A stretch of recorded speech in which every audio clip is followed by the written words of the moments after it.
Hola, mi nombre es Jonathan, soy de Etiopía y tengo 21 años. ¡El copero! Una profesión que ya no existe, pero que durante siglos fue muy importante. Recuerdo la primera vez que subí a contar este mismo mensaje. Fue la última noche del director del Kilómetro Cero y esa noche estaba todo el tiempo insistiéndome que tenía que subir a predicar un mensaje, porque hasta ahora nunca lo había hecho. Había subido otras veces para contar mi testimonio, pero al fin y al cabo mi testimonio es algo personal, algo que yo conozco y no hace falta que me lo memorice, porque sé lo que tengo que decir, sé lo que Dios ha hecho en mi vida. Hasta que en un momento oportuno me dijo, si no quieres hacerlo por mí, hazlo por Jesús. Hazlo por las almas que se pierden cada noche. Y desde entonces, esa es la razón por la que subo. Y ahora me subo, aun sabiendo que tengo todos esos temores, aun cuando mi cuerpo me dice que no me suba, aun cuando me dicen que voy a hacerlo mal, aún sigo pensando qué pensarán esta gente de mí. Pero siempre que me subo sabiendo que hay un propósito para ello. Y en esa noche empecé a orar diciendo, Dios, sé que voy a hacerlo mal, si lo hago por mí mismo, te pido que me ayudes. Me subí y nada más subir sentí como un fuego que había dentro de mí, una pasión, y empecé a ver la cara de la gente que estaba ahí, la gente que se reía de mí, la gente que pasaba, la gente que escuchaba. Y cuando me bajé, fue una paz que me inundó, y es la misma paz que me inunda cada vez que bajo de ahí. Y sé que soy débil, sé que este temor a lo mejor nunca se me pasa, pero sé que hay un propósito para todo ello.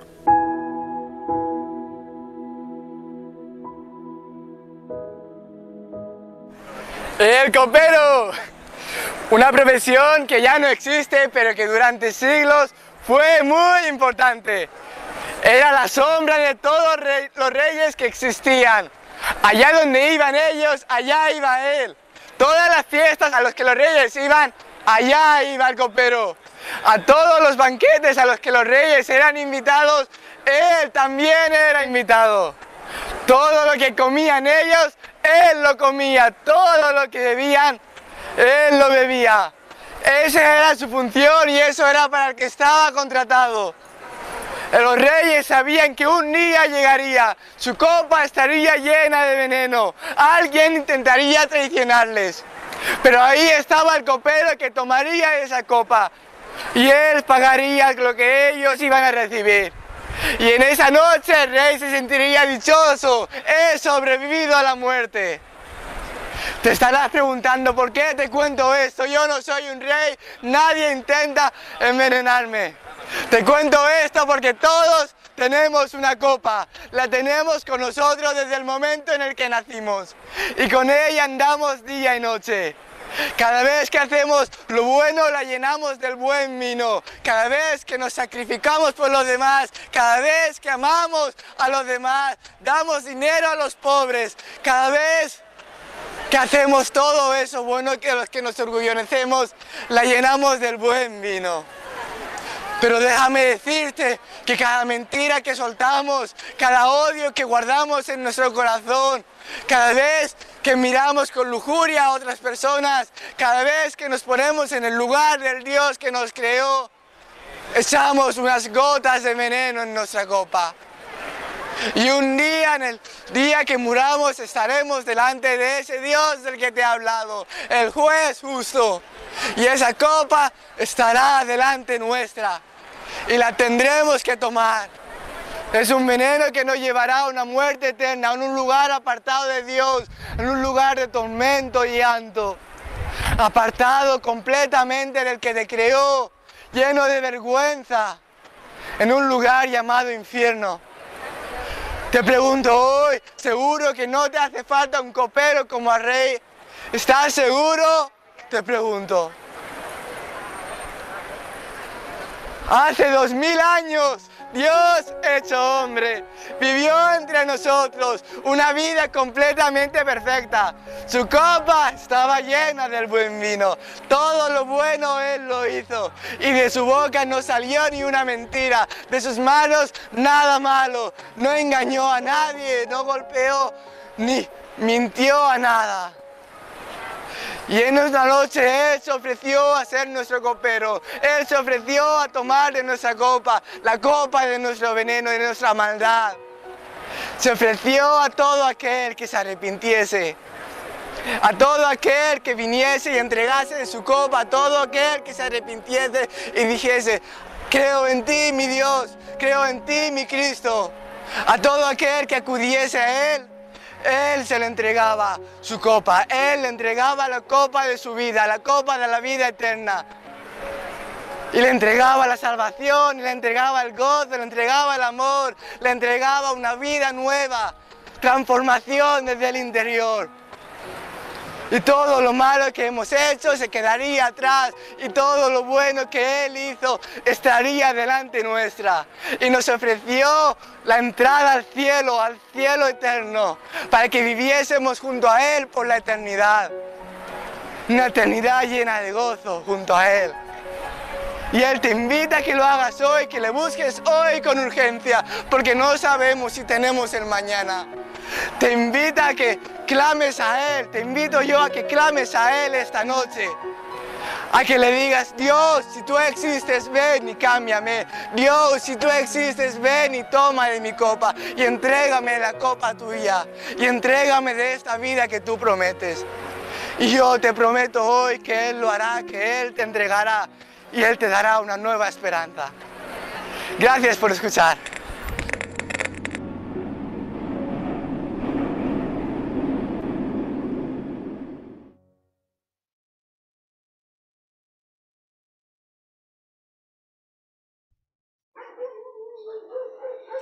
Muy bien. No sé si alguien ha llegado a convicción acá de pecado, y nunca podemos suponer que todos los que estamos en una iglesia, incluso en la nuestra, somos creyentes o nacidos de nuevo. Y de verdad dan ganas como de convertirse de nuevo, ¿no? Con la predicación del Evangelio uno llega a esa convicción de que este privilegio que tenemos, este don de la vida eterna, no es algo que ganamos por nuestras copas buenas, ¿cierto? Sino que finalmente porque Cristo bebió la copa de la ira de Dios en nuestro lugar. Esa copa que debíamos beber nosotros por nuestros propios pecados, Cristo la recibió en nuestro lugar. Así que si hubiese alguno de los que están aquí, ¿cierto? Que aún no hay seguridad de salvación, de arrepentimiento, de fe, bueno, cualquier hermano acá o hermana estamos a su disposición por si quiere conversar del Evangelio nuevamente, ¿ya? No sé si alguien de los antiguos se recuerda de este video. Hace muchos años atrás tuvimos un taller de evangelismo en nuestra iglesia, ¿ya? Yo sé que mi padre tiene mucho mejor memoria que yo. Él tiene esa memoria que recuerda los años, los días y los meses, un don que yo no tengo, lamentablemente. Pero al ver la fecha ahí de los documentos, fue entre el año 2013 y 2014, creo yo, que hicimos un taller casi de medio año. La hermana Raquel, yo creo que debería recordarse, hermana Raquel, ¿cierto? Porque usted estuvo ahí los días jueves con nosotros. De las que recuerdo, Susi probablemente también, Carlos, yo creo, aunque a veces los días jueves por los trabajos para algunos era difícil estar. Y este es un ministerio, yo no sé, Francisco, porque tú viviste en España, ¿cierto? Un tiempo, y yo no recuerdo el nombre de esa plaza, pero es una plaza en España que tiene un nombre en Madrid, ¿ya? Y que era un ministerio llamado Kilómetro Cero o On the Red Box, es decir, sobre la caja roja. No sé si algunos se recuerdan de todos esos videos que transmitimos. Y es maravilloso ver cómo estos hombres se paran sobre esa caja roja y predican el Evangelio con un esquema que obviamente ellos tienen, ¿ya? No es la estructura perfecta, porque en cuanto a métodos o sistemas de evangelismo hay mucho de lo que podemos hablar o presentar, ¿ya? Pero es el sistema que ellos tienen. de pararse en una plaza pública, en este caso una plaza ahí en Madrid, y es impresionante cómo la gente, incluso no creyente, se para alrededor cuando hay una exposición respetuosa, se fijan, sin altoparlantes, porque ahí, según las leyes, por lo menos en ese lugar de España, se prohíbe los altoparlantes o ¿cómo se llama esto? Que no sea la voz alzada, la voz natural, que obviamente no molesta a más de un par de metros, ¿verdad? Y si a alguien le molesta, bueno, puede seguir caminando. Por lo menos eso, hasta esos años se respetaba ahí en esa plaza pública. Y eso nos inspiró, se recuerda, y yo ocupo la palabra inspiración no en el sentido bíblico doctrinal, ¿ya? No quiero que me malinterpreten, sino en el sentido normal de ser inspirados, de ser motivados. Y quiero recordar eso, porque la mayoría de los hermanos que están aquí son hermanos nuevos, ¿ya? O que por lo menos no estuvieron esos días jueves. Y el semestre pasado nosotros estudiamos la doctrina del Evangelio. ¿Se recuerdan o no con estas 4 columnas? Disculpen mis dedos un poquito chuecos, ya no son muy bonitos. Los tengo como con chanfle, ¿se fijan? Estos son tan peores. ¿Ya? Pero eran 4 columnas donde se expresaba la doctrina y el contenido del Evangelio. Yo espero que todos recuerden ahí nuestro último semestre de curso. Y eso es una cosa. Lo que queremos ver es ahora la manera de presentar esa verdad doctrinal del Evangelio. Cuando hablábamos de estas 4 columnas doctrinales, una era, ¿se recuerdan cuál era la primera columna que no debíamos olvidar ni omitir en nuestra presentación del Evangelio? Dios. Muy bien. Dios. La segunda. Hombre. El hombre. La tercera columna. Jesús. Y la cuarta. El llamado. La respuesta. La respuesta, pero es sinónimo. Muy bien, hermana Raquel, se nota ahí que ella es una de nuestras evangelistas.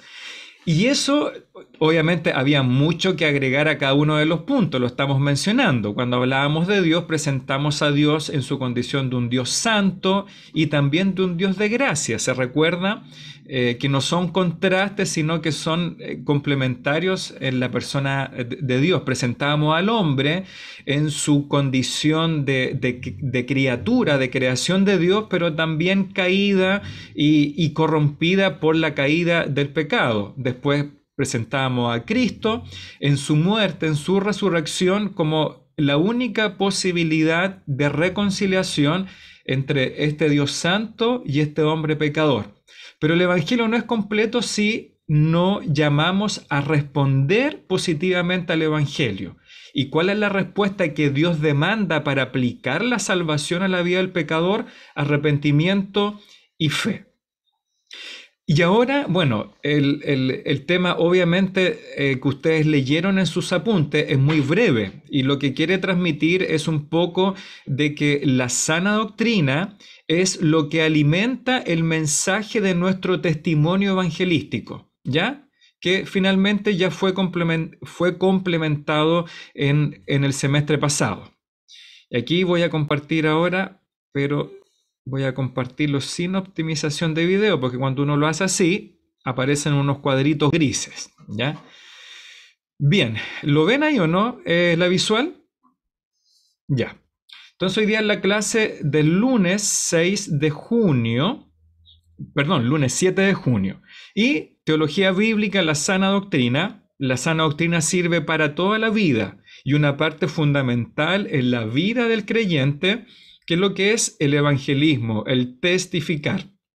Cuando ocupamos el verbo testificar, lo estamos utilizando como sinónimo de evangelizar, ¿ya? Entonces, la sana doctrina sirve para testificar. Se movió el monito, ¿no? ¿Sí? Ya, ahí está. Vamos a ver el evangelista, entonces ahí, los que van a la posta de Lucas Sierra, ahí va el evangelista, el hermano y la hermana de la Iglesia Bautista de Conchalí para testificar, para entregar las buenas nuevas del Evangelio.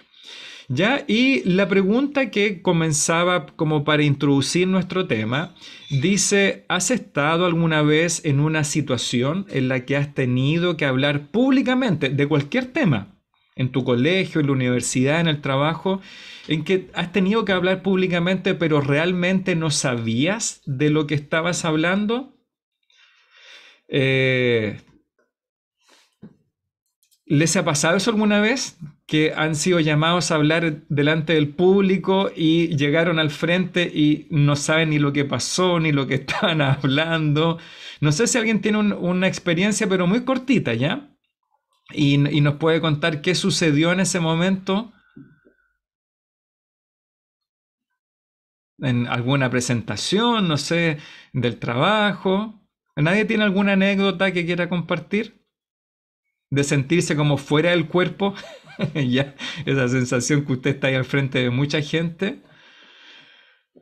Bueno, yo creo que todos... Pastor. Hermana Evelyn. Después hermano Claudio, ya vamos a dar aquí la preferencia a las damas. Hermana Evelyn, Sí, cuente. a mí la verdad que me pasó hace años atrás, cuando estudiaba óptica. Y resulta que tuve que disertar, tenía que disertar acerca de unos instrumentales ópticos. Y resultó que cuando llegué a la disertación, me enteré en ese momento que tenía que disertar acerca de un instrumento que yo no conocía y no lo había investigado. Entonces rápidamente mis compañeros me dijeron en qué consistía ese instrumento, que era una lámpara de hendidura. Y me explicaron cómo era, pero yo en realidad como nunca la había visto ni había investigado, no tenía conocimiento de eso. Y así todo me atreví a disertar de estos instrumentos ópticos y entre ellos esta lámpara de hendidura. Y resulta que cuando estaba disertando en realidad estaba hablando de algo que no conocía. Y un compañero delante de todo el curso me dijo, no, eso no es así. Y la verdad que me avergonzó, o sea, igual yo sentí vergüenza porque en realidad yo no conocía el instrumento. Ahora, igual de todas maneras, yo en ese tiempo le dije, bueno, tú no sabes esto, yo soy la que estoy disertando esto y traté de salir del paso.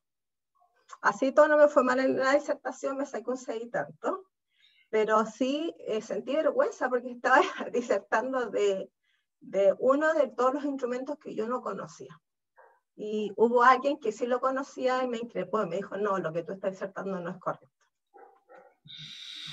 Bien, gracias hermana Evelyn. Sin duda una situación compleja, ¿cierto? Los sentimientos que uno tiene en esos momentos son bien difíciles de asimilar. Gracias hermana por su valentía y su anécdota. Hermano Claudio, lo escuchamos. Ya, pastor, gracias. Sí, mire, igual también tiempo atrás, cuando recién empecé a trabajar de vendedor, 2004, porque yo igual antes, pastor, era como bien introvertido, debo reconocer eso, pero el trabajo en venta me desenvolvió después un poco más, abrirme un poco más a la gente, y cuando yo trabajé en una marca, y me parece que era CTI, vendedor de Carlefon, la Pro Manager, la gerente de venta, o sea, el peso pesado, me hizo hablar de un producto delante de todos mis compañeros, y claro, en esa instancia uno se pone nervioso y no sabe qué hablar, pero uno un poco trata de recapitular en su mente lo que ha aprendido en terreno, con el público, y sacó a otro compañero y a usted va a ser el vendedor y usted el cliente. Y ahí como iba a hacerle tal pregunta, y claro, y ahí uno queda como para adentro y de repente no sabes qué decirle al cliente, cómo abordarlo, o cómo sondear necesidades, o cómo vender el producto. Y esa vez la gerente me dijo, ya, ahí nomás dijo, pero ya, van a necesitar un poco más de capacitación y un poco más de profundizar ciertos temas. Pero como decía la hermana, sí, igual hay instancias que uno no sabe simplemente qué decir, qué hablar, porque se lo comen los nervios. Pero este trabajo de a poco me sirvió para desenvolverme un poco más, y ya después, a posterior, ya no tenía problema en pararme al frente y hablar de algún producto según el petitorio del gerente de venta.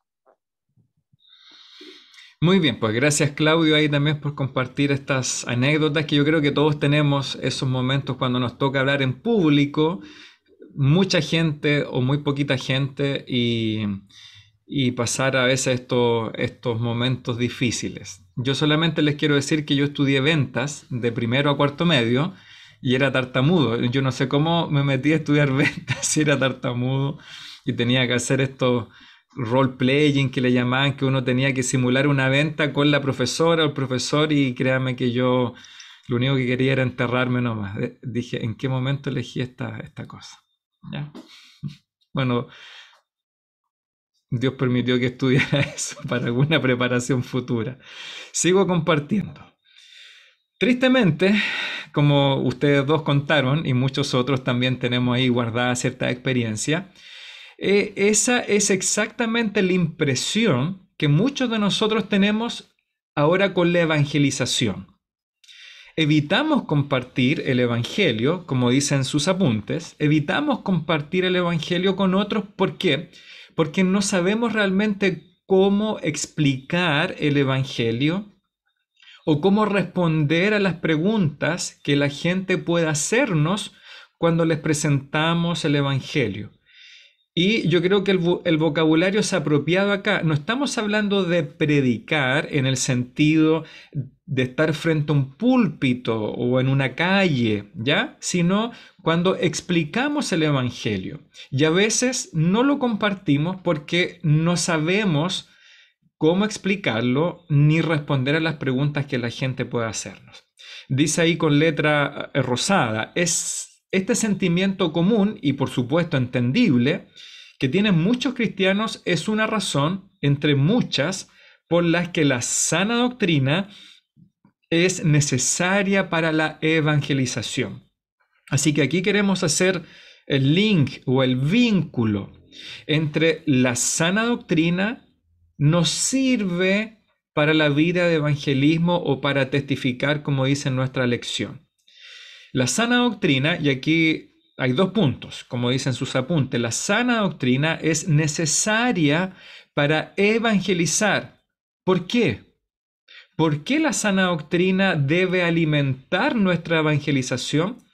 Porque la evangelización es decirle a otros la verdad acerca de Dios, nuestro pecado y lo que Dios ha hecho en Cristo para salvar a los pecadores. ¿Se fija que aquí están como las 4 columnas resumidas? La evangelización es decirle a otros, no sermonearles, ¿ya? Ni agarrarlos a biblazos en la cabeza, no, es decirles, es contarles a otros la verdad acerca de este Dios santo, justo, que nuestro pecado, que dice decirle acerca de Dios, es decir, la verdad de nuestro pecado y lo que Dios ha hecho en Cristo para salvar a los pecadores o para reconciliarnos con Dios. Segundo, la evangelización es llamar a las personas a que se arrepientan de sus pecados y confíen en Cristo. ¿Ya? Ahora, estos puntos los desarrollamos durante 4 meses el semestre pasado. La evangelización es, además de decirle esta verdad doctrinal de Dios, del hombre y la mujer que estamos caídos y estamos sin esperanza de vida eterna, de perdón, la verdad acerca de cómo Dios por medio de Cristo puede reconciliarnos y salvarnos de la ira de Dios, del infierno, de la condenación eterna. Pero también la evangelización es llamar a las personas a que se arrepientan de sus pecados y confíen en Cristo. El texto que cita ahí nuestros apuntes es Hechos 17. Y Hechos 17 nos relata el discurso de Pablo al consejo del Areópago en Atenas, que en ese momento estaba compuesto por filósofos estoicos y ¿cuáles eran los otros? Epicúreos, ¿ya? Que eran gentiles, eran filósofos griegos que siempre estaban y otros que siempre demandaban nuevas filosofías. Este pasaje, Hechos 17, se cita con frecuencia como un ejemplo de cómo los cristianos deberíamos adecuar el método de nuestra evangelización para adaptarlo a los diferentes contextos culturales. O también algunos dicen que es un ejemplo de cómo deberíamos buscar puntos de contacto con los no creyentes para compartir con ellos el Evangelio, suponiendo que eso es lo que trató de hacer Pablo, ¿verdad? Según lo que dicen estos intérpretes. Pero, dice aquí en nuestros apuntes, lo que hizo Pablo no fue simplemente adaptar su estilo de un evangelismo a los judíos, ahora a los gentiles, tampoco fue encontrar puntos de encuentro con sus oyentes. Según Hechos 17, Pablo los evangelizó predicándoles la sana doctrina o presentándoles la enseñanza bíblica. ¿Ya? Ese es como la tesis. Espera que me está llegando un mensaje acá. Ahí sí. Ese es el supuesto que tenemos acá, ¿verdad? O la convicción o la certeza, mejor dicho, de lo que está haciendo el apóstol Pablo. Pero no quiero desarrollar eso ahora. ¿Les parece?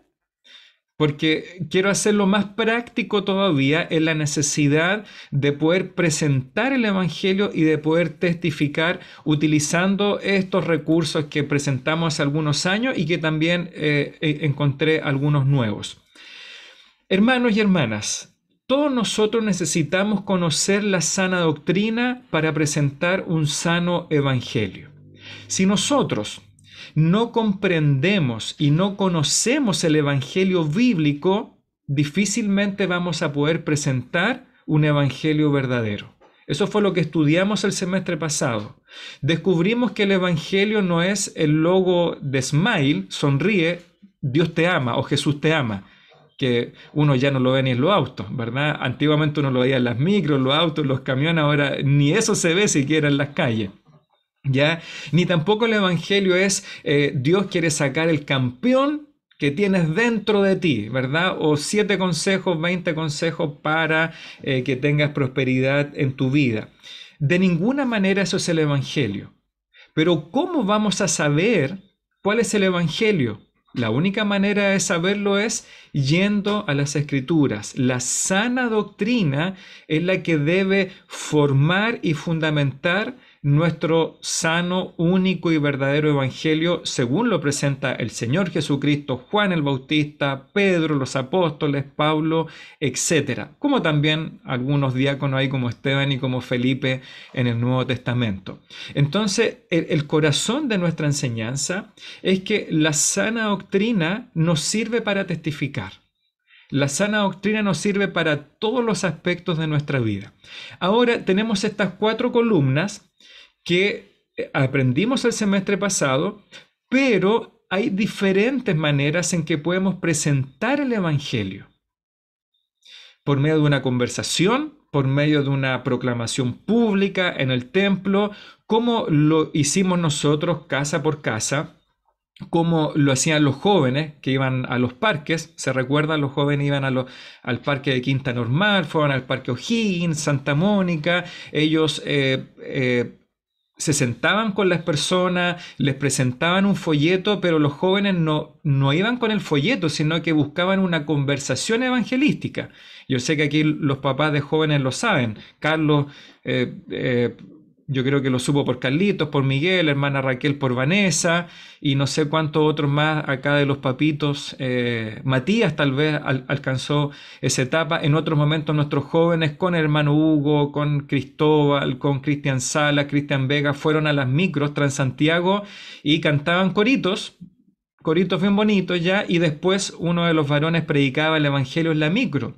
Y según la experiencia, nunca nadie los echó de la micro, no los expulsaron de la micro. Eso es como algo que hace Dios, ¿no?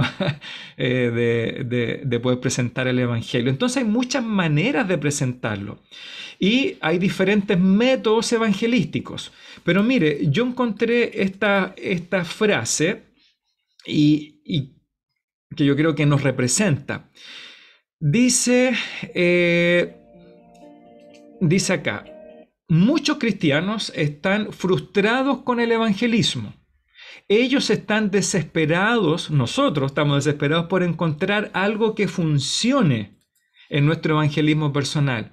Algo que puedan hacer para que la gente se salve y añadir miembros a su iglesia. Sin embargo, Y esta es la frase que me gustó y la cito textual aquí del pastor o hermano Jacob Bock. Sin embargo, dice, la efectividad en el evangelismo, escuche bien, la efectividad en el evangelismo reside en el poder del mensaje. Y aunque parezca algo muy obvio, pero es lo correcto. La efectividad en el evangelismo reside en el poder del evangelio, del mensaje, y no en los grandes dotes comunicativos del evangelista o en alguna metodología creativa. ¿Entiende la idea? Es decir, para que el mensaje del evangelio sea efectivo, no depende del evangelista, de cuánta personalidad, de cuán extrovertido, cuánto vocabulario tenga, sino en el poder del mensaje. Como dice el apóstol Pablo, ¿qué es lo que es el evangelio? Es poder de Dios para salvación a todo aquel que cree, al judío primeramente y también al griego. Entonces, ¿qué es lo que hace efectivo el mensaje del evangelio? Es el mensaje, es la sana doctrina. Porque en la medida que tú, hermano y hermana, conozcas el evangelio bíblico, que conozcas los textos bíblicos de tal manera que los puedas recitar como algo vivo, de memoria, con tu Biblia, sin tu Biblia, etc. Pero es ese mensaje del evangelio el poder de Dios, es la locura de la predicación. Y por eso que hoy día las iglesias se han afanado y los ministerios en crear nuevos métodos, ¿verdad? Que incluyen desde la música, desde el ambiente en los templos, de las luces, de que si está oscuro, que si está iluminado, en esta música ambiental, ¿verdad? Que están los bajistas tocando y los músicos están haciendo unas cositas con la voz, ¿verdad? Una floritura, pero eso no es lo que salva. Lo que salva es finalmente el evangelio del Señor Jesucristo, que Él murió por nuestros pecados, dice Corintios 15, y que Él resucitó al tercer día. Entonces, con eso dicho, nosotros debemos encontrar las maneras propias y personales de llevar de manera correcta este evangelio de acuerdo a nuestro evangelismo personal. Y nosotros, como iglesia, aprendimos un sistema. Yo creo que mi hermana Raquel lo recuerda, el hermano Hugo que está aquí con nosotros, de estas 4 columnas, pero que no son las 4 columnas del mensaje, sino las 4 columnas para presentar este mensaje. No sé si se recuerdan o no. La ley, que estaba escrita en los corazones, la eternidad, ¿se recuerdan, no, Eclesiastés? Y que estas 2 ayudas que Dios nos dejó son las que nosotros recurrimos de alguna manera con el mensaje del evangelio, la asistencia del Espíritu Santo, y podemos llegar, obviamente no nosotros, sino el Señor, a la convicción de pecado y por supuesto llamar al arrepentimiento. Mire, yo quiero mostrarle aquí algunas cosas. Aquí nosotros tenemos una guía en nuestra iglesia que los hermanos más antiguos recordarán.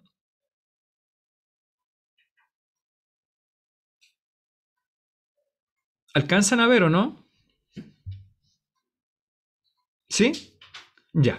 Bien, este es un folleto que tenemos en la iglesia, un díptico, me parece, son como 4 planas, ya, aquí la estoy mostrando lineal, no como se imprimieron, y que era lo que teníamos cada evangelista, y esta era nuestra hoja de ruta. ¿Ya? Así que lo que quiero presentar ahora no es tanto el mensaje, sino la forma como presentamos el mensaje. ¿Me entienden, cierto? Ok. ¿Cuál era el orden que recomendábamos para encontrarnos con los vecinos? ¿De dónde surge esto? Porque nosotros visitamos todas las casas de un... ¿Cómo se dice? De un sector, ya ahí cerca del templo. ¿Qué es lo que hacíamos nosotros? Saludábamos al vecino, nos presentábamos, porque siempre salíamos de parejas, ojalá siempre un hombre, una mujer, o 2 mujeres y un varón, por cualquier eventualidad, un acto violento, etc. Presentamos la carta de la iglesia, ¿se recuerda, hermana Raquel? una cartita ahí que teníamos, que imprimimos, no sé, 1000 cartas en algún momento. Ofrecíamos orar por el vecino, es decir, le decíamos vecino, vecina, nosotros somos de la iglesia aquí que está en la esquinita, está en Pedro Fontova con Navidad, y nos gustaría saber si usted tiene alguna necesidad por la cual usted quiere que oremos. Generalmente las personas nos decían, sí, oren por esto. Presentábamos el Evangelio con un sistema que nosotros aprendimos que era de preguntas, ¿ya? Y presentamos una ficha que era con preguntas que nos llevaban a la ley, porque la ley es la que culpa a las personas de su pecado, ¿verdad? Les muestra su pecado, no somos nosotros los que lo acusamos, sino la ley. Si se permitía un testimonio personal que no debía durar más de 2 minutos, ¿ya? Y hicimos ejercicios con los hermanos pasaban al frente en el templo y yo contaba con el reloj máximo 2 minutos para el testimonio personal. Y posteriormente hacíamos un llamado al arrepentimiento y a la fe. Yo estoy leyendo aquí nuestra pauta, que generalmente los hermanos eran bien disciplinados y la mayoría de las veces se podía hacer. Entregábamos un tratado, la invitación a visitar nuestra iglesia. ¿Ya? Debíamos presentarnos en el saludo, decir nuestros nombres, andábamos con una credencial, ¿se recuerda aquí? Andábamos con una credencial con nuestro nombre. Eso siempre da un poquito más de formalidad. En esos años todavía no existían los portonazos ni esas cosas, así que la gente era un poquito más receptiva. Estoy hablando hace, no sé, 7 años atrás. Presentábamos la carta, esta cartita de la IBC que teníamos nosotros, ¿ya? Orábamos de manera breve, no podía ser una oración de 10 minutos ni de 5 minutos, ¿verdad? Porque queríamos ocupar el tiempo precioso en presentar el Evangelio. Y teníamos una conversación evangelística. No nos poníamos a predicar, no era un monólogo, era una conversación, era un diálogo con el vecino o la persona que nos abría las puertas de su hogar. ¿Ya? Y ahí obviamente teníamos ciertas recomendaciones. Comienzo a conversar haciendo las preguntas claves, dice aquí, ya entrelazadas con la presentación de las 4 columnas que fue el sistema que aprendimos nosotros. Nunca dijimos que era el único válido, ¿ya? Ni que era infalible ni un dogma. Era el que en ese momento aprendimos. Las preguntas, ¿puedo preguntarle su opinión? ¿Cree usted que muchos o que pocos irán al cielo? ¿Ya? Y las personas generalmente respondían, ¿ya? Aunque usted no lo crea, esto es un método bien probado ahí según este ministerio que se hacía en España. Ya, dependiendo de la respuesta, si no cree en el cielo, porque muchos decían, no, es que no creo en el cielo, y le decíamos, pero suponga que existe el cielo, ¿ya? Hagamos el supuesto, y algunos hacían el supuesto. ¿Ya? ¿Cree usted que entrará en el cielo? ¿Por qué? Les llevamos al día del juicio, cuando Dios nos juzgará por sus mandamientos. ¿Los conoces? Generalmente las personas conocen algunos mandamientos, ¿ya? Es increíble como gente que no es creyente dice no matarás, algunos decían no mentirás, aunque no lo dice, pero igual hablan de no mentir, la idolatría, no adulterarás, no engañarás, etc. ¿Ya? Y les preguntamos sobre esos pecados. ¿Usted ha mentido alguna vez? Sí, pues muchas veces he mentido. ¿Quién no ha mentido? Siempre decían las personas. Sí, y uno le decía, sí, yo también he mentido muchas veces en mi vida, ¿cierto? Ahora, ¿cómo Dios le llama a los que mienten? Mentiroso. ¿O usted ha mirado a alguna mujer en la plaza, en la playa, la ha codiciado? Sí, pues bueno, ¿qué hombre no ha hecho eso en la vida? ¿Ya? Siempre justificándose. Bueno, ¿y cómo le llama, según la ley, a los que hacen eso? Adúltero o fornicario. Finalmente, para algunos llega esta convicción por medio de la misma ley de Dios, ¿ya? Y ahí teníamos toda nuestra sugerencia, que no era tampoco una ley, los hermanos podían adecuarlo dependiendo de las circunstancias, ¿ya? Consejos, le puede servir a usted, si quiere evangelizar, que su presentación sea sencilla, como para un niño de 10 años. ¿Ya? Estos conceptos y la sangre de Cristo que te cubre de todos los pecados, ¿ya? Y decláralo. No, ese lenguaje, ese vocabulario no es sencillo, ¿ya? Tiene que ser una presentación sencilla. Dice aquí, segundo consejo, converse con un corazón lleno de amor, de humildad y de compasión. Lenguaje, ¿ya? No va a hablar como el falso pastor Soto, ¿verdad? que el otro día estaba pidiendo el 10%, ¿se recuerda? El diezmo del 10% y tratando de ladrones y no sé de cuántas cosas más. Ya no, esa no es la presentación del Evangelio. Con humildad, con amor y compasión. Habla sobre Cristo y abstente del vocabulario religioso. Explica las palabras claves como pecado, arrepentimiento y fe. Hay personas que nunca han entendido estas palabras, explícalas. Presentación, proyecta la voz pero no grites, gesticula de manera natural, es decir, mueve tus manos sin tirarle manotazo al que estás evangelizando, mantén un contacto visual, sonríe, sé sincero y también apasionado con lo que estás. No prediques, ¿ya? Cuando uno evangeliza personalmente no le predicamos. Ten paciencia y deja que ellos respondan a las preguntas.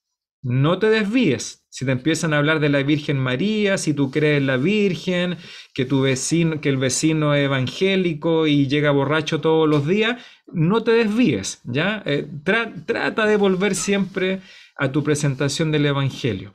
Muy importante, observa si hay convicción de pecado.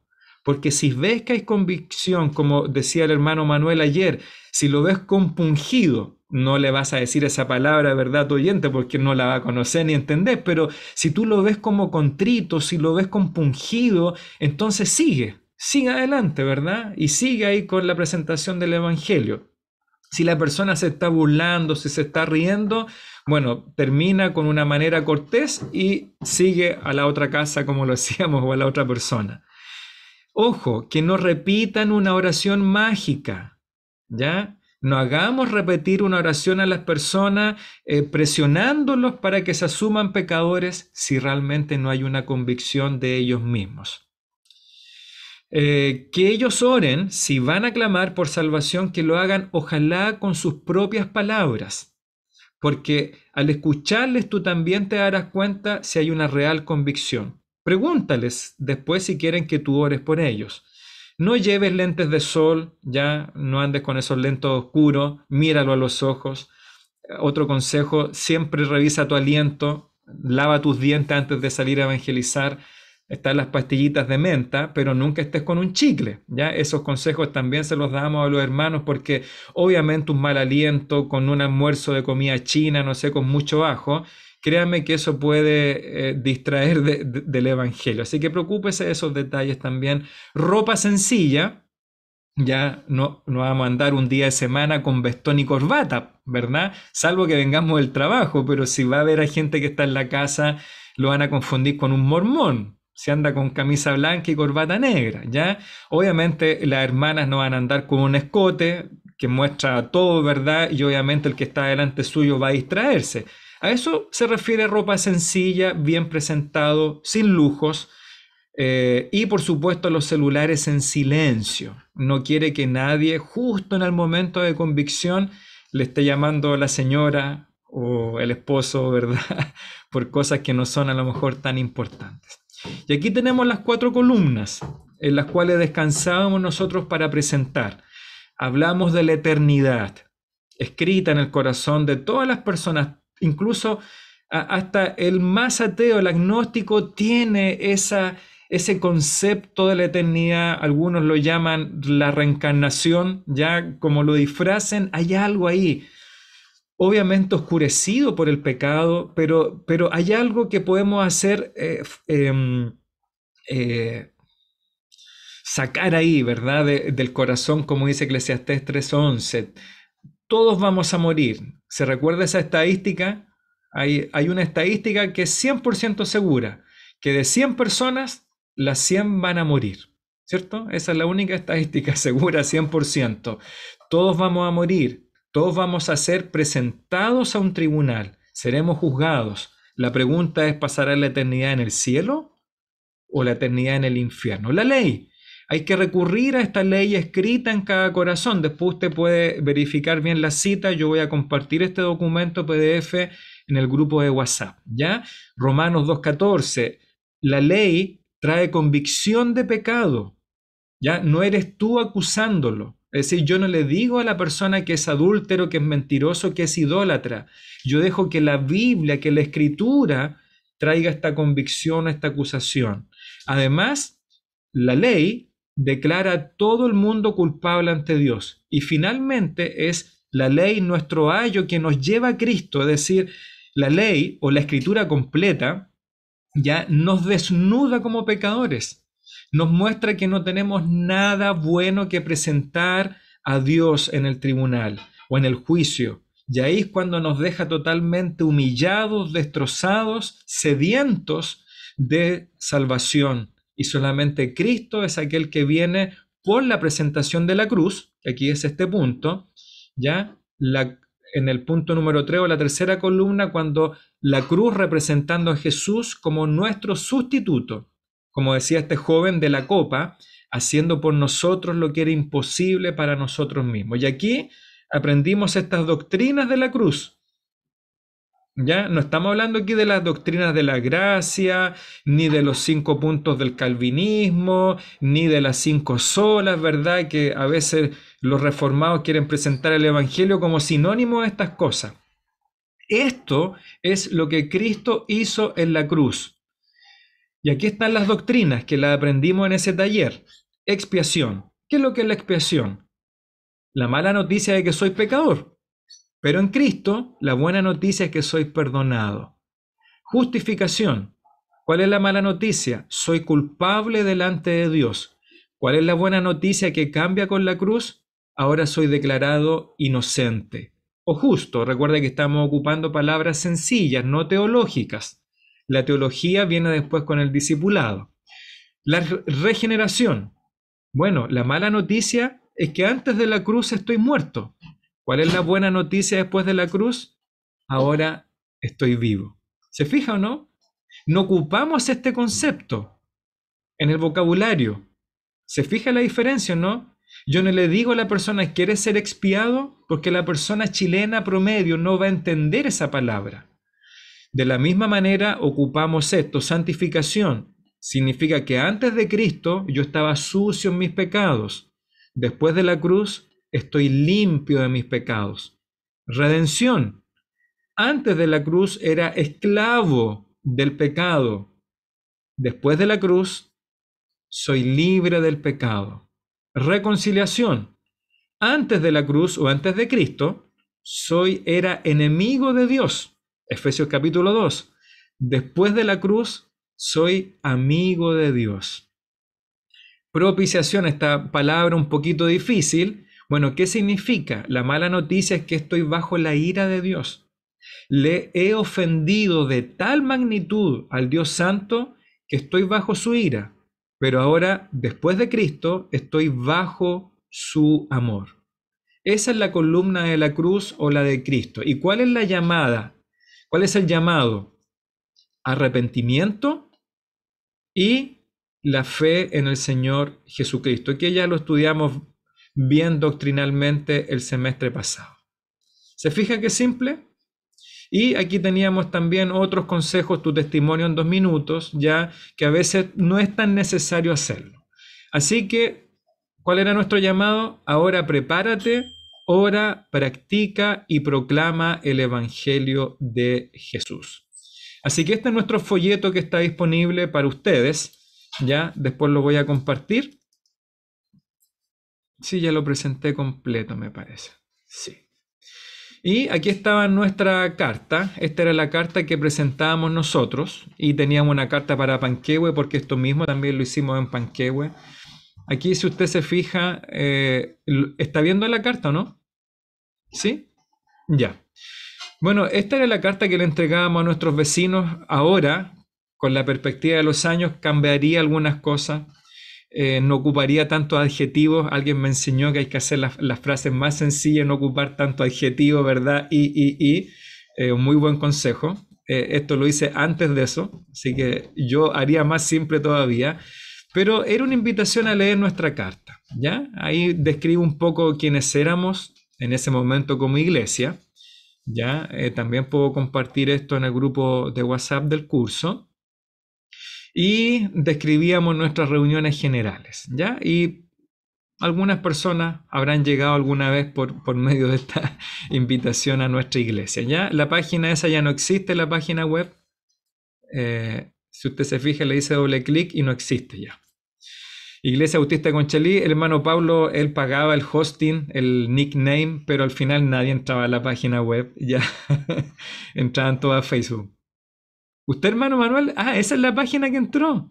Ah, entonces valió la pena, por hermano Manuel, hermana Helen. Valió la pena toda la inversión. ¿Francisco también? Nosotros también. Cuando estamos pensando en cambiarnos de iglesia, antes de conocerla visitamos la página y vimos la declaración doctrinal. Ya, qué bueno. Bueno, la verdad, debo ser honesto, nadie de la iglesia entraba a la página. Eso era lo que me decía Pablo. Ya había muy poca participación ahí con los me gusta, los likes y todo eso. Pero qué bueno, mi hermano Manuel, no recordaba que había sido esa página. Yo pensé que era el grupo de Facebook que usted había visto. Sí, fue la página. De hecho, mucho antes que yo le enviara el correo, ya la había visitado y me llamó la atención el tema de la misión de Panquehue. Me acuerdo que salía la misión de Paraguay con el hermano Marcos. Me acuerdo de las reuniones de varones, salía una foto ahí en el patio de la iglesia. Harta información. Eso siempre me llamó la atención y yo creo que quedó ahí en nuestro peregrinaje buscando iglesia después. Y finalmente volví por eso. O sea, y ahí conseguí y había un asado y la reunión de hombres, eso me hizo regresar. Que probablemente está el hermano Carlos haciendo el asado, Carlos Cerda. Sí, me acuerdo de él. Sí, sí lo es. Y de ahí saqué el correo que lo mandé, creo que en un mes de febrero, no me acuerdo, 2018, sí. Por ahí, de la página. Qué increíble. Mire, voy a decirle a Pablo ahí que su ministerio sirvió. Y Francisco también, excelente, qué bueno. ¿Lo ves, Carlos Cerda, que aún los asados sirven para llamar al arrepentimiento? Bien, mire, qué alegría saberlo, hermano. No, a lo mejor usted me lo dijo en su minuto y yo no lo recuerdo bien. A veces hay memorias que se me van, ¿ya?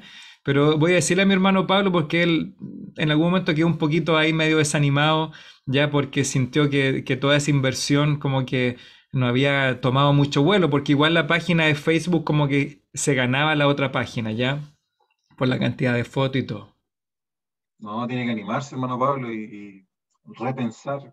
Tal vez ahí está su ministerio. Gracias. Anímate, hermano, lo voy a decir. Anímate, hermano. Ya pues, bueno, ahí después les puedo compartir la cartita, pero quiero ir ahora con este tema de las 4 columnas, ¿ya? Como les digo, esto no son dogmas, no son leyes, sino que son recomendaciones o consejos que por lo menos en este ministerio en España, adelante Carlita nomás puede retirarse, ¿ya? Qué bueno que ha estado con nosotros. Va a quedar la clase ahí guardada para que la veas después. Bendiciones.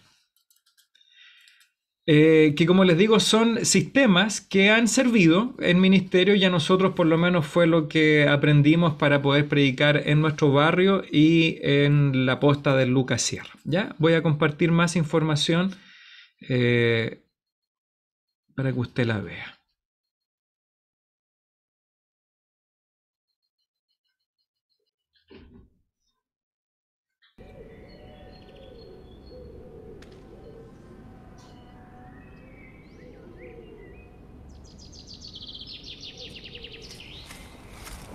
A veces al evangelizar puedes sentirte como si estuvieras en arenas movedizas. En lugar de estar pisando tierra firme y cumplir con la tarea, sientes que te estás hundiendo y que no llegas a ninguna parte. Pero hay esperanza. Te voy a mostrar una plataforma firme a la que te puedes subir y que te ayudará a ser más eficaz cuando evangelices. Piensa en el mensaje del Evangelio como una plataforma firme asegurada por 4 columnas. Te las voy a presentar. Te presento a la columna número 1. Su nombre es la ley. Lleva las famosas tablas llamadas los 10 mandamientos. Oh, amigos, tenemos un problema.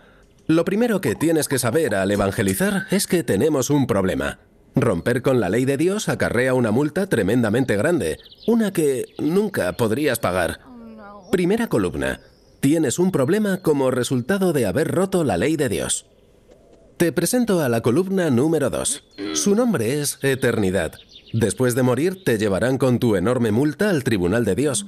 La consecuencia por haber roto la ley de Dios es la muerte, no solo física, sino que además implica una separación eterna de Dios. Te negarán el acceso al maravilloso cielo de Dios y te cerrarán las puertas de la vida eterna. Tendrás que pagar la multa en otro lugar, un lugar al que Dios jamás había deseado que fueras, un lugar llamado infierno. Segunda columna. La consecuencia por ser un delincuente es pasar la eternidad separado de Dios. Te presento a la columna número 3. Nos referimos a ella como la cruz. Aquí es donde Jesucristo ofrece al delincuente desamparado una solución misericordiosa. Él toma la ley rota, va a la cruz y paga la multa al completo. Al hacerlo, te reconcilia con Dios, os hace amigos y te abre la puerta de su maravilloso cielo. Tercera columna. Jesús te ofrece una solución mediante la cruz. Por último, la cuarta columna es la llamada. Ella es la que te llama para que te detengas en el camino hacia la destrucción. Si quieres recibir salvación, te ordena que te arrepientas, le des la espalda a tu pecado y te entregues a Jesús en fe.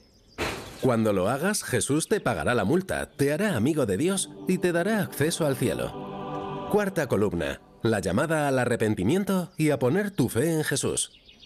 Estas son las 4 columnas que sostienen la plataforma del mensaje del Evangelio. ¿Ves cómo tienes esperanza para ser eficaz evangelizando? Mantente firme sobre las 4 columnas del mensaje del Evangelio. Para saber más sobre las 4 columnas y cómo aplicarlas al evangelismo, visita nuestra página web y apúntate al curso gratuito de formación básica online.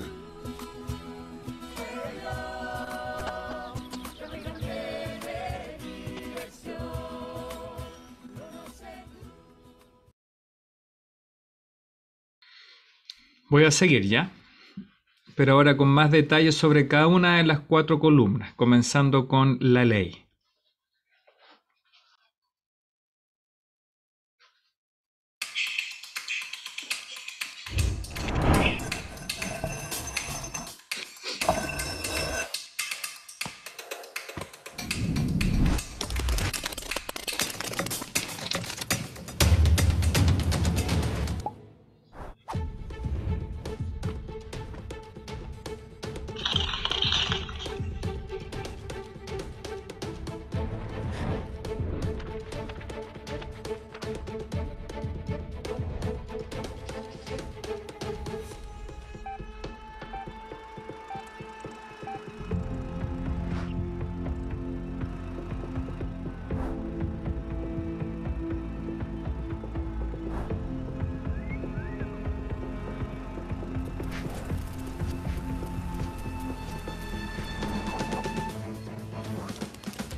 Bien, hermanos y hermanas, ahí yo creo que era mucho más ilustrativo verlo en los videos que yo se lo explique nuevamente ahí con mi voz humana, ¿ya?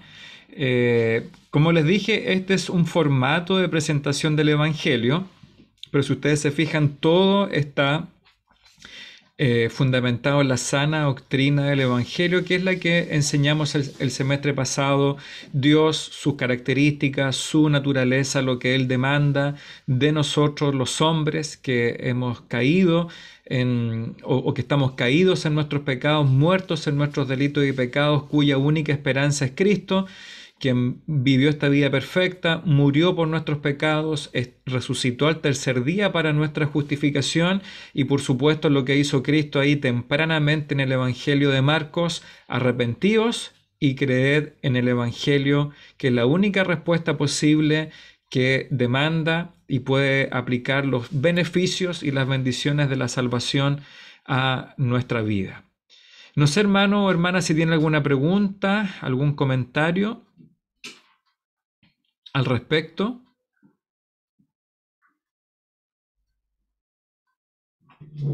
¿Alguna duda?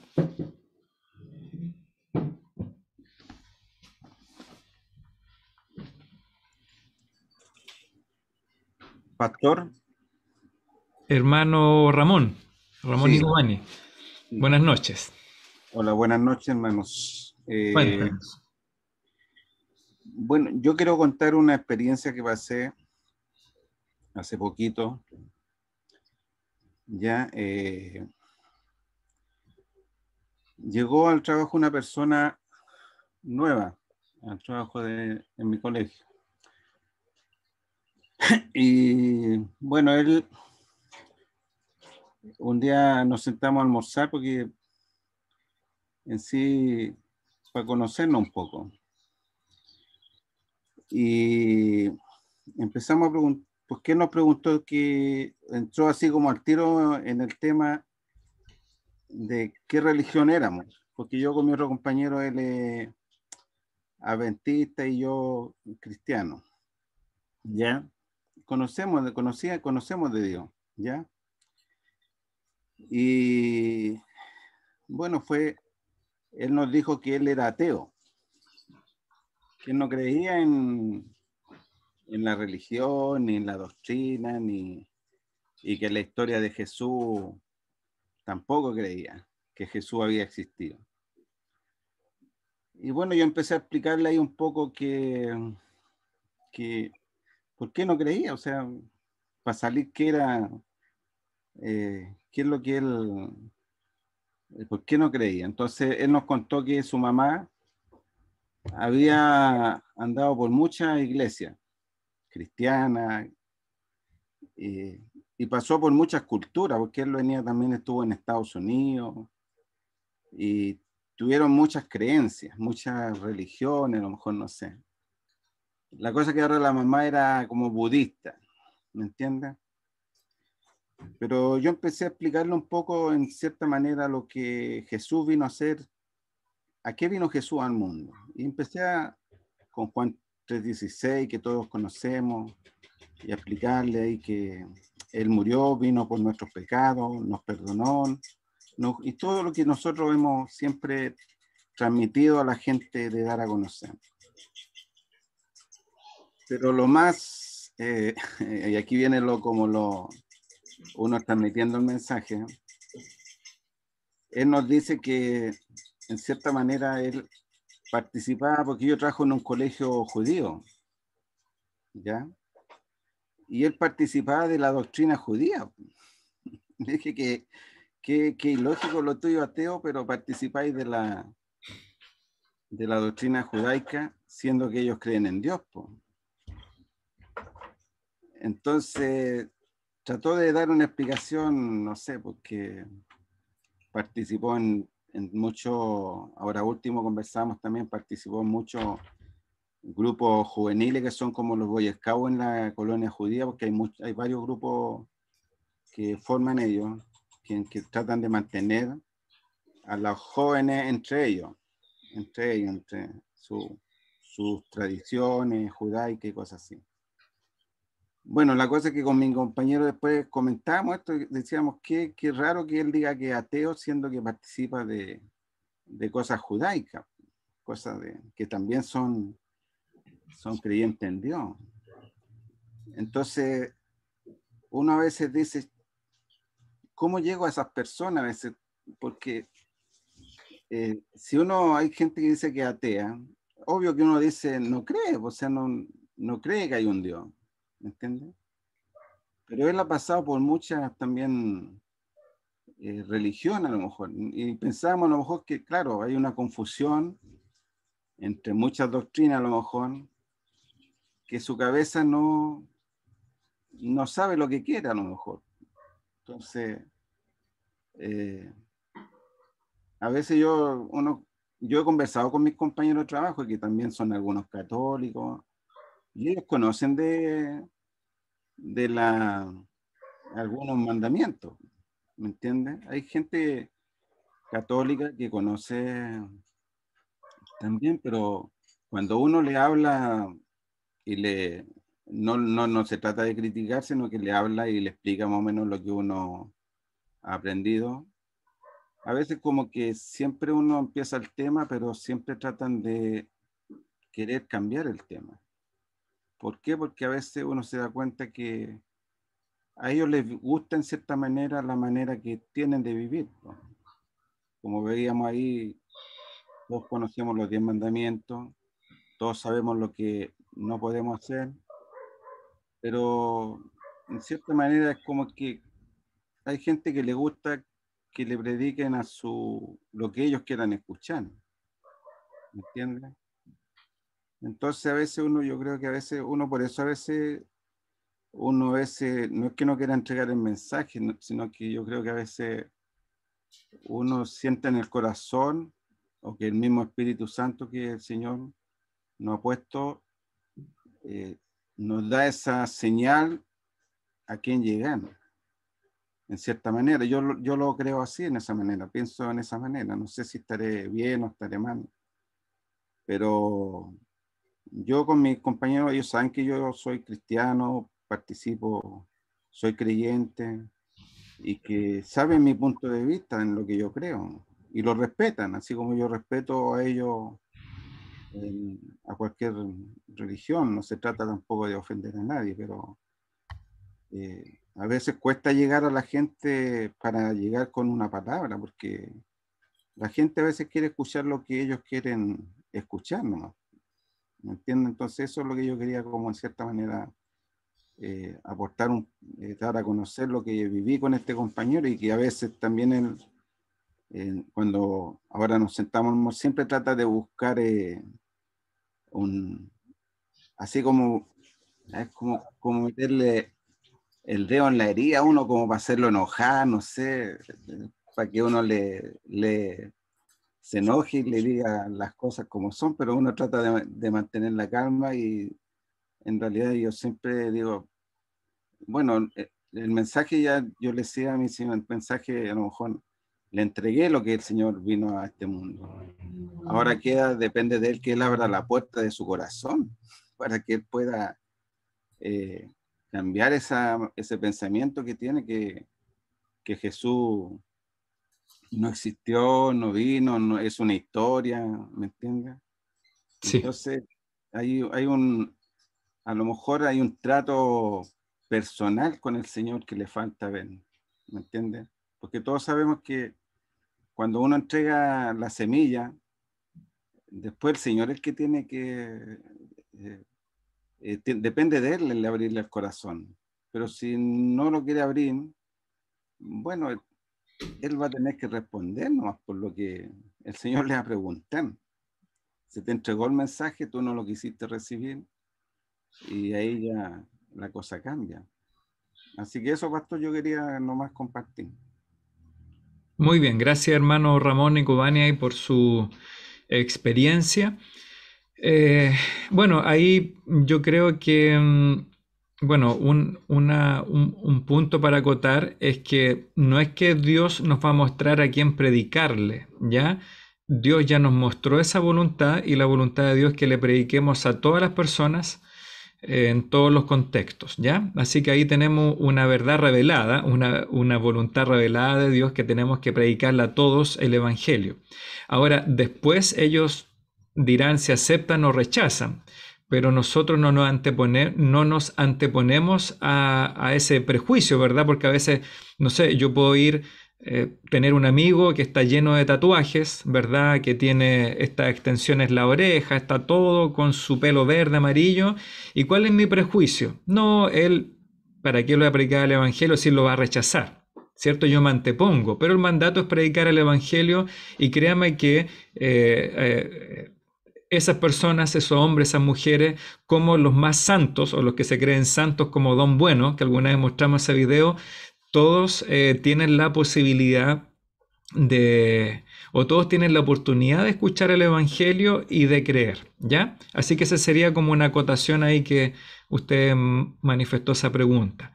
Ahora, claro, hay diferentes contextos, cosmovisiones, las personas muy diferentes, la cosmovisión de un judío, a un ateo, a un agnóstico, a un católico, un testigo de Jehová, incluso un evangélico no convertido.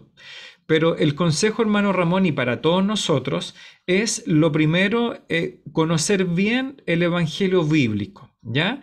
Porque en la medida que más conozcamos el Evangelio, que más lo estudiemos, vamos a tener más recursos espirituales y bíblicos para poder abarcar toda la gama de cosmovisiones que existen. ¿Y cómo hacemos eso? Leyendo los 4 evangelios. ¿Ya? Hay que leer muchas veces el Evangelio de Mateo, Marcos, Lucas y Juan, porque los 4 nos presentan diferentes perspectivas, diferentes públicos que recibieron el Evangelio, ¿ya? Es muy importante manejar bien el Evangelio de Juan, porque el Evangelio de Juan nos muestra, por ejemplo, a Jesucristo predicándole el Evangelio a un religioso como Nicodemo, a un judío que creía en la existencia de Dios, conocía la ley, pero no había nacido de nuevo.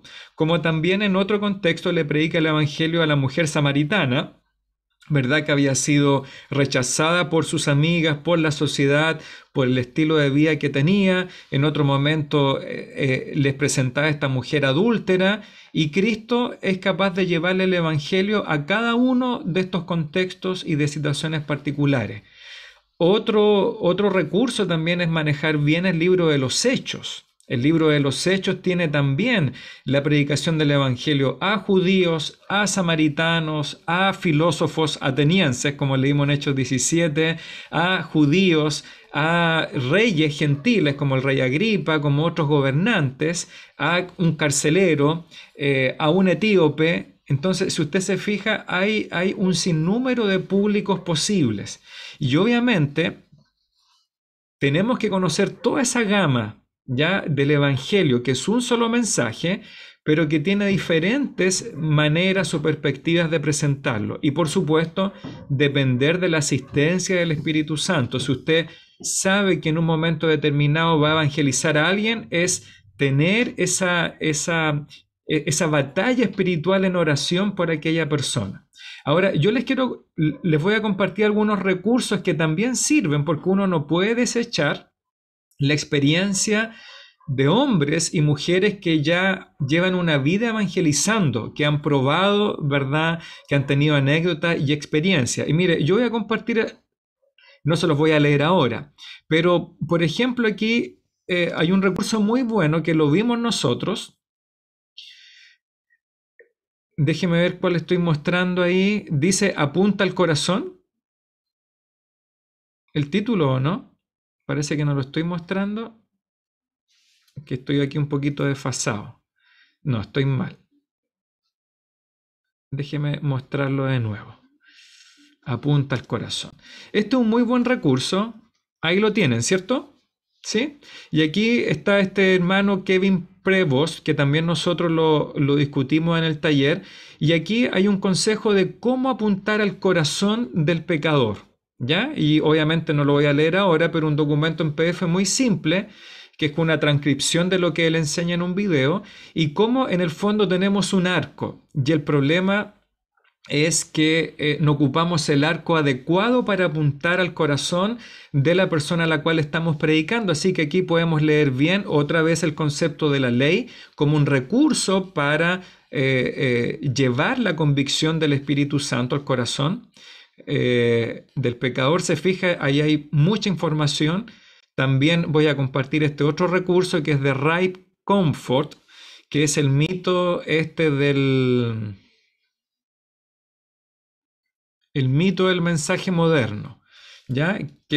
Son varias páginas, y aquí habla un poco de esta predicación del Evangelio como a lo campeón que tenemos en estos días, solamente hablando de esto positivo, de lo bueno, y no advirtiendo de las consecuencias terribles de rechazar a Cristo y rechazar el mensaje. Hay incluso estadísticas muy interesantes ya sobre todos estos temas del evangelismo en las iglesias, en el mundo. Así que aquí hay si a alguien le interesa evangelizar y profundizar este conocimiento, aquí hay un muy buen recurso que voy a compartir también en el grupo de WhatsApp. Ya después tenemos el tema de las doctrinas de la cruz. ¿Cómo explicar los beneficios y las bendiciones de lo que Cristo hizo en la cruz? Ya lo voy a compartir acá. Yo generalmente no edito este contenido, ya lo presento tal por respeto a sus autores. Así que aquí el pastor Jacob Bock presenta un credo del predicador al aire libre, porque ese es su llamado, predicar ahí en las plazas, ya que puede servir de algo, pero aquí abajo también explica cómo presentar la expiación en un lenguaje sencillo, y ya cómo explicar después más adelante el tema de la sustitución. ¿Ya? Entonces hay muy buena información, sana doctrina, pero que estos hermanos nos ayudan a poder presentarlo de una manera sencilla y clara a nuestro interlocutor. También, mire, aquí hay otro folleto que se llama Consejos para el Evangelismo Personal. ¿Ya? Y yo creo que nosotros no tenemos que desechar ninguno de estos tipos de ayudas. Después de leerlo podremos decir sí y no. Aunque esto está en un lenguaje bien español, ¿ya? Por ejemplo, dice cuidado con los ligones. No sé qué serán los ligones, ¿ya? Pero ahí hay que leerlo. Representa a Jesús, cuidado con un tipo de persona ahí, ¿verdad? Que pueden molestar en el Evangelio. Ocupar gente novata con más experimentado, algunos se van a enfadar, los cristianos se detendrán al verte cuando tú predicas al aire libre, deja tus gafas, cuida tu lenguaje, la tentación se hace fuerte. Hay un sinnúmero de consejos para poder evangelizar de mejor manera, de manera bíblica y también de manera efectiva, ¿ya? Así que, y no sé qué otro recurso más puedo tener, me parece que por ahora son esos, ¿ya? Así que ahí, hermano Ramón, tal vez algunos de estos folletos puedan ayudarle en su presentación futura del Evangelio a usted y a todos nosotros, ¿ya? Los que tomaron este taller, obviamente ya han pasado 7 años, así que sería bueno volver a leer esta literatura y refrescar nuestro entendimiento de cómo poder presentar el Evangelio de una mejor manera, siempre cuidando el fondo, que es la sana doctrina, algo que no está en discusión, ¿ya? Aquí me dicen, salir a ligar en chileno es salir a pinchar o coquetear, ¿ya? Gracias. Esos son los ligones, los medios coquetos. Yo no sé si ahí se refiere a que a veces el evangelista puede ponerse a coquetear o alguien en el público empieza a coquetear con el evangelista. Bueno, ahí hay un sinnúmero de consejos de prudencia también, ¿cierto? Que pueden ayudar a nuestra presentación. Bien, pues tenía más material, pero lo voy a dejar para el próximo lunes. Un poco quería mostrarles cómo fue nuestro taller de evangelismo y mostrar algunas verdades también que nos ayudarán a refrescar, y a los hermanos nuevos que han llegado estos últimos años también, para que puedan conocer algunos recursos y consejos para el evangelismo personal, que creemos que finalmente es el método bíblico, ¿ya? Como leímos o lo mostró el hermano Manuel con el caso de Josías, los levitas, como vemos con Esdras y con Nehemías, que siempre hay uno que predica, pero están ahí estos hermanos que ayudan y que asisten, que predican personalmente y explican la palabra. ¿ya? Difícilmente la gente se salva en una predicación del pastor, ¿cierto? Lo que hace el mensaje es llevar a la convicción, pero difícilmente uno desde un púlpito puede tener este diálogo con aquel que está bajo convicción de pecado. Por eso hay hermanos y hermanas que están preparados para evaluar y llevarles a un lugar, ¿verdad?, más apartado, más tranquilo, porque el evangelismo siempre se reduce al evangelismo personal, ¿ya? Como siempre, nuestra iglesia por lo menos ha tratado de ejecutarlo, porque no es una predicación, es un diálogo, es una presentación del evangelio, como Cristo es el ejemplo, ¿no? Él habló con la mujer samaritana, él habló con Nicodemo, él dialogó con este ciego, el ciego Bartimeo, el paralítico en el estanque de Betesda y tantos otros, con los cuales Cristo tuvo un encuentro personal, y con esos diálogos evangelísticos los llevó a convicción, y algunos rechazaron, como por ejemplo el joven rico, que dialogó con Cristo. Cristo ocupó el recurso de la ley, ¿se recuerda o no? El recurso de la ley, le dijo, anda, vende todo lo que tienes, lo confrontó con su codicia, pero él finalmente rechazó, hasta lo que sabemos, ¿ya? Según el Evangelio, rechazó el llamado y no respondió en arrepentimiento ni en fe. Bien, pues lo dejamos hasta acá.